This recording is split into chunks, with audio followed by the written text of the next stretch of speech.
And the only keys they know was C, F, G, A, B flat. Anything after that was second G, second F, second A, second B flat. When I first came to Honolulu back in the 70s, I found out that second F was C7. So we're back to California to educate everybody.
studio med Carpano and Sim Mahalo.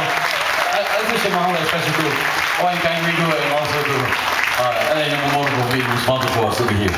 Big mahalo, someone nice hand for them. And all the hardworking people over here in the camp, thank you.